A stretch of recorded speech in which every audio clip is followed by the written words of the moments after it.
bokk yi gën a bu nu sante sunu borom subhanahu wa taala julli ci yonentam ba sayidina muhammad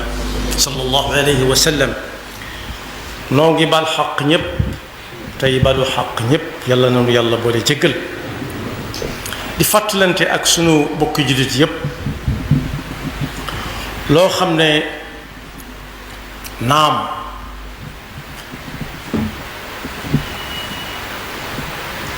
jël la rek moo mën a am waaye kenn du ko fàtte te it ñépp ko gëm lu waaye gëmadi yàlla wala gëmadi leneen gëm na ko xam na ne ma ngay ñëw ca kanam ndax gis na ko gis na ay jeexitam mu mel ne ci suñ jamono dafa ràññi ko lool diw moo fi jële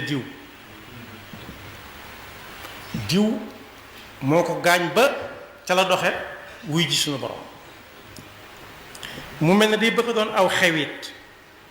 waaye bokk yi bis boobu ku ko dut waajal xam ne bisam dina ñëw lu ko neex na ko def adduna ji ñu nekk ku déglu sa maam ba mu wax la ay maamam da nga xam ne ñu bari jóge na fi te ñun ñi dañuy waxtaane ëllëg rek suñu borom moo wax ci alxuraan ne léppay jeex tàkk fii ci kaw suuf ba mu des jëmmam ji moom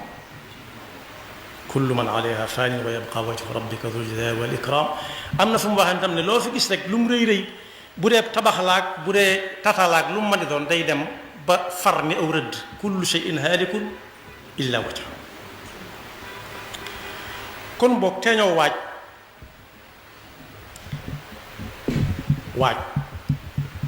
bokk yi faatu wala dee du lu ñuy ragal waaye dañ koy waajal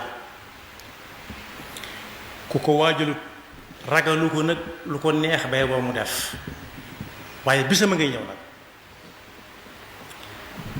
dëgg la goo xam ne gii làkk woo dem buñ ko ci tuddee da nga xam ne làkk kii ñuy wax nii du nit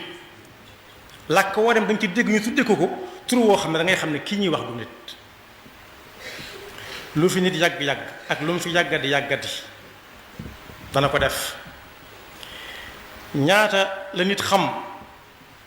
ñoom daa ànd ak guddeeg bëccëg dawuñ umpante ci dara mu xëy gas ko suul ko ñaata ci aw nit la nit am koo xam ne kii daawuñu tàggoo guddi daawuñu tàggoo bëccëg ñoo doonoon ay waxtandoo ñoom ñaar